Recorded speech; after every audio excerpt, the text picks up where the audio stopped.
Real Enigmas and Theories is back again with another video.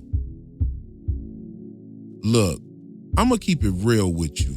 I thought it was dope how they had Mark W saying F you Lumon when he got escorted out the building. He said it in the same cadence as the song by Petey's daughter's band. The song was just a little seed planted in your mind to drive home the point that many of the people in the town of Kier disapprove of Lumon's bullshit. You disapprove? I do. I do disapprove. Yes, Irv, we disapprove. And as we know now, that disapproval has made its way to the severed floor at Lumon. So much so that Milchek has to lie about damn near everything we saw in the first episode. I gotta say that Milchek has spoken some truths though. And we'll get to that, what Lumon is actually doing on the MDR department, and more connections throughout the video. But before we do all that, go ahead and tap that screen a few times by liking, sharing, and getting ready to hop in the comments. If you're new here, welcome. And if you're not subbed yet, hopefully this will be the video that makes you want to stick around for a while. This video will contain spoilers for those who aren't caught up to episode 202. So for those who are ready for that heat, let's cook. So the location they placed the severance chip inside the brain is right next to the pineal gland. We have the connection between the pineal gland and pineapple, bobbing for apples, and Milchek passing out pineapples like they're candy on Halloween. We also have the first time that Petey reveals himself to Mark, and that was under a pine tree. These esoteric references is why I love shows like this. The pineal gland is responsible for the production of melatonin and controls the dream time and sleep levels in the brain. Now, the pineal gland gets its name from the pine cone. The word pineal comes from the Latin word pinea, meaning pine cone, or of a pine tree. Pinea itself derives from pinus, which means pine tree. The pineal gland was named for its resemblance to a pine cone in the shape and its structure. And what else is named for its resemblance to a pine cone in shape and structure? That's right, the pineapple. I don't know if anybody else caught this or are talking about it or not, but I bet you that we'll see more symbolism that ties to spiritual enlightenment for sure. For instance, there has been one-eye symbolism, third-eye symbolism throughout the entire show. And this type of spiritual enlightenment symbolism ties deeply into healing and curing. And these things were extremely popular during the time of Kier. Kier started Lumon Industries in 1865 at the age of 24. Lumon started off as a topical salve company, and Kier was most likely a traveling snake oil salesman. Now, both snake oil salesmen and those fortune tellers were a part of the same traveling show ecosystem. And they would have these stage coaches that roam from town to town, particularly in frontier regions, rural areas, and they had the same tactics, audiences, and the cultural roles in the society. Both operated in a gray area of entertainment, pseudoscience, and just straight up fraud. And these types of people would prey on the sick, desperate, and those isolated or burdened by grief. We can see that Lumon in the show is still using these same tactics when it comes to selecting the employees for the severance procedure. They would also have paid actors give testimonials of products to gain trust from their audience, much like what we see Helena doing, and having a spokesperson like Natalie. And speaking of performers, something else that was also intertwined with the snake oil salesmen and the fortune-telling stage coaches were the circus and carnival attractions. They often shared performers, tactics, and audiences alike. And when you get all of that shit together, it creates like a cross-pollination of deception, spectacle, mystique, and lots of money. Now, Kier was also in the carnival business, which is highly influenced by Freemasonic rituals and traditions. I'll go over these connections in another video, but you could see it everywhere in the show. The checkered floor at the waffle party, Cobell had the checkered floor by her shrine. And speaking of her shrine, That's where we can see the advertisement for Kier's carnival, dubbed the Carnival. These types of people intertwined during this part of time all had similar personas. They were confident, charming, and very persuasive. I mean, we're talking about a man who created a religion and laid the blueprint for his family to continue his plans. These types of individuals will also align themselves with politicians. Some of them even ran for office. And through political and Masonic connections, many like Kier were able to amass wealth by exploiting the lack of regulation for both modern consumer protection laws, and they exploited the ignorance about medicine, science, and true spiritual enlightenment. One real-world example and possible hidden reference to Kier is John Brinkley, known as the GOAT Gland Doctor. They're not ready.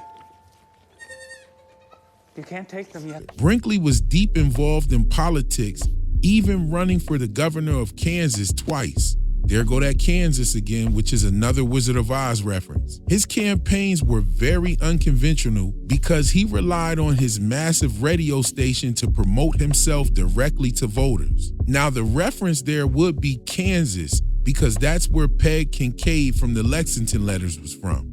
Another reference would be the ownership of a media company, along with the title GOAT Gland Doctor. However, we see that Lumon started in a shady industry and kept stepping it up through the media, politics, and now actual human testing subjects. And it seems that all of the main employees are trained or schooled to lie about anything. Mark S. definitely knew Milchek was lying about damn near everything. Milchek told him that his co-workers refused to come back, but when Mark got to the speaker, he asked the board to give them another chance. It's like he knew that Milchek fired him. Mark was 7 steps ahead of Milchek the entire time, and even had a trick up his sleeves to get to the management office while Milchek went to the kitchenette to see what Mark had done. And yo, I'm not gonna lie, Mark's laugh right here had me rolling.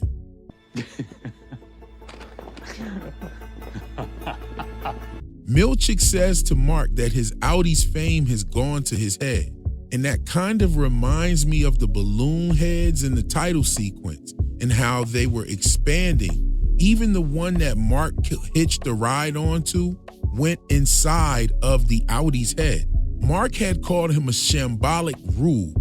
I can definitely say that Milchek screwed up by firing Irv and Dylan, because it kind of left the whole operation in shambles. So Milchek took that shambolic rube remark to heart for sure. The plan was to bring back the original MDR anyway.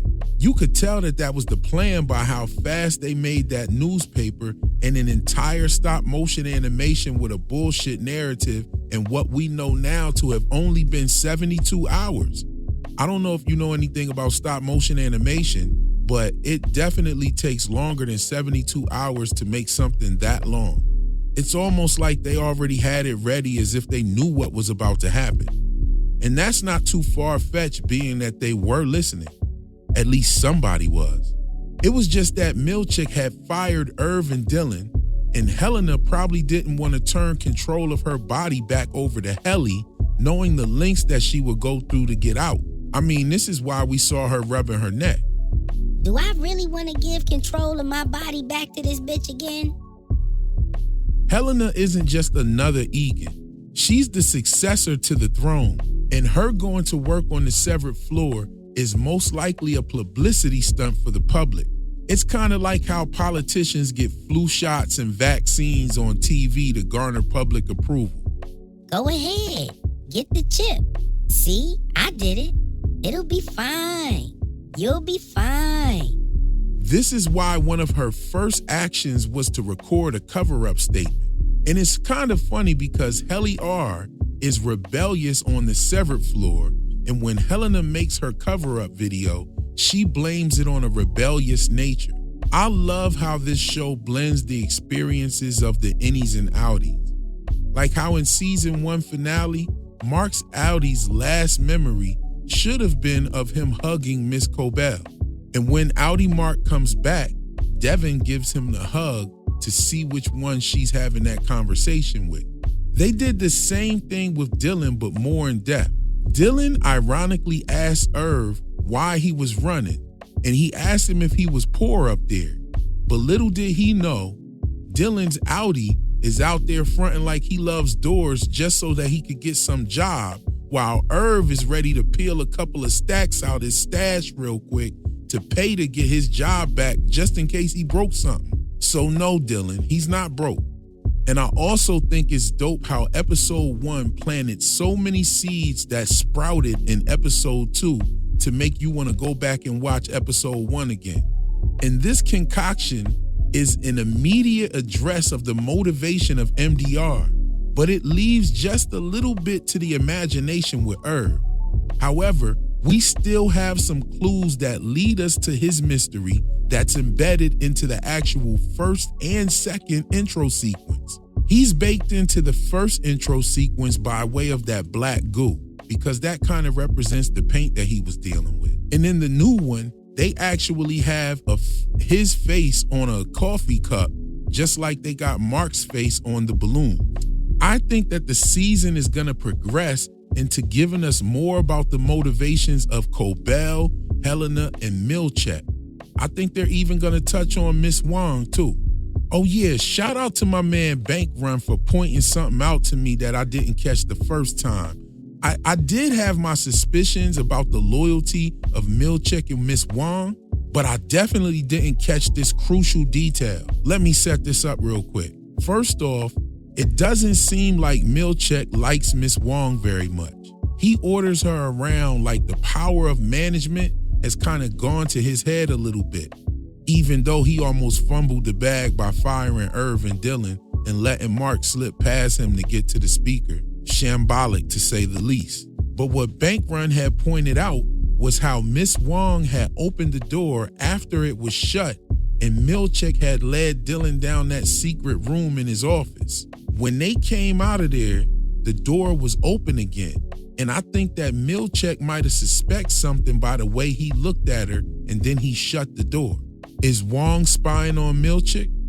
This brings an entire new look to Miss Wong and gives us another motive to figure out, because she could be just ambitious as Milchek and probably would snitch on him just like he snitched on Cobell. And while we're talking about motivation, Dylan says that he didn't know how he was going to tell his wife that he got fired. Then after Milchek brings him back, he tells Dylan his wife's name and claims that she wanted the Any to know. However, we never see Milchek speak to Dylan's wife at all. In fact, we didn't even see Milchek enter the homes of Dylan or Irv. I believe Milchek is trying to drive something into the subconscious of any Dylan. This is most likely tied to Dylan's motivation for getting severed, because we learned that during Lumon's hiring process, they asked the candidates why they're considering taking this procedure.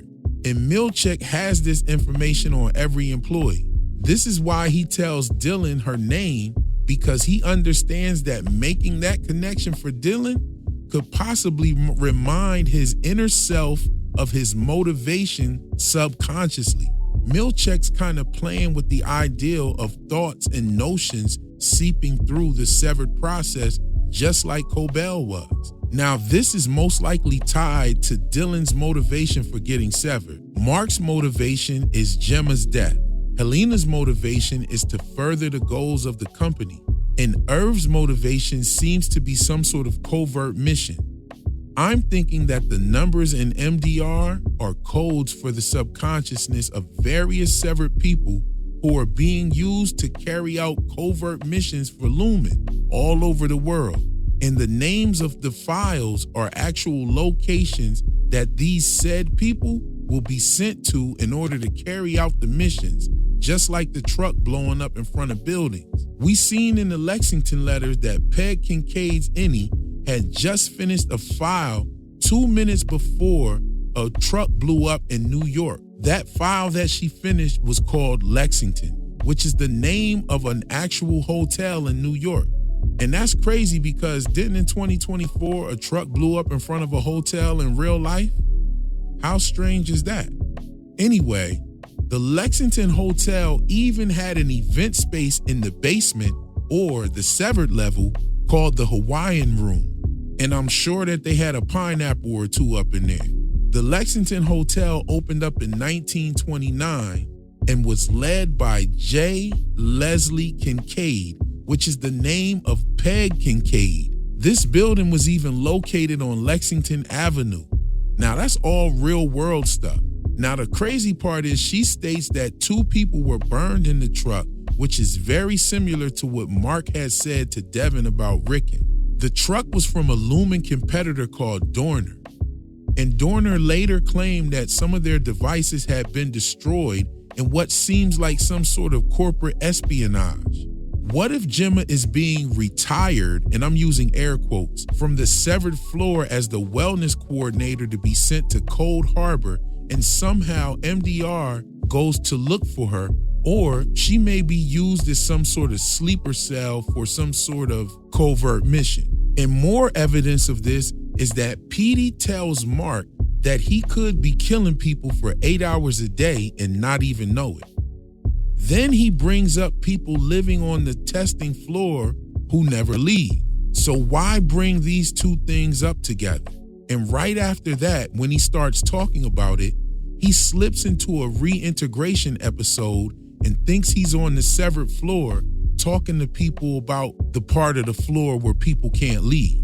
Then he says, I shouldn't talk about this because I don't know if the monitors are blocked. What you talking about, Petey? This implies that someone can block the monitors on the severed floor, and Petey knew about it.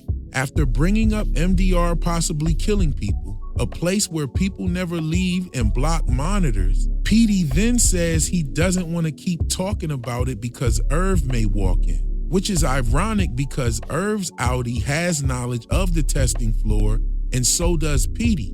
But Petey was afraid that Irv might catch him talking about it. So if Petey was having a reintegration episode on the severed floor, who was he talking to? They made a point not to show us this particular reintegration episode that Petey was having, but they showed us all the other ones. Like even when Petey was walking on the bridge, when he was inside of the store, also when he was in Mark's bathroom. I do think that they filmed the reintegration episode, but they didn't show it to us because they didn't want us to see that Petey was talking to Dylan. Let's look at this for a minute. Petey was definitely planning something, right? He was making a map. We know he was working with a group that wants to end Severance. He was working with Ragabi, who told Mark to take Grainer's key card to work, and his innie would know what to do with it. Yeah, I know you're asking, what does this have to do with Dylan? Well, look at what Dylan says right here. What we're doing tonight is just the first step. So what is the second step, Dylan? And where are you getting these steps from? I think it was Petey. He probably is also who told Dylan to be wary of the other departments. And one thing's for sure, Dylan's innie definitely isn't big on the worship of Kier Egan. So think about that for a second. Now, here's a couple more thoughts. Last season, we only had 2 characters die. I wonder who we'll see go in this season. But I can definitely tell you that Milchick and Cobell are definitely candidates for the proverbial chopping block. The letter that Mark tried to frame Mark W. with said something about a kamikaze mission to take out Milchick, and this could be a wild-ass foreshadowing. And I guess you could say the same thing for Ricken being what Mark said at Pips, right? So he might be on the chopping block too. But then you got Miss Cobell out here telling powerful companies that they fear her, which isn't the brightest thing to say to people who have chips in the heads of politicians' wives. And at first glance, I thought that car in the water could be Gemma's. But shout out to Melanie Perez for bringing it to my attention that actually looks like Cobell's little hoopty. So that would put her definitely on the chopping block. And then what was up with her face in the title sequence? Do these people have robots that they're actually putting consciousness into that look like humans? Because they already debunked the clone thing.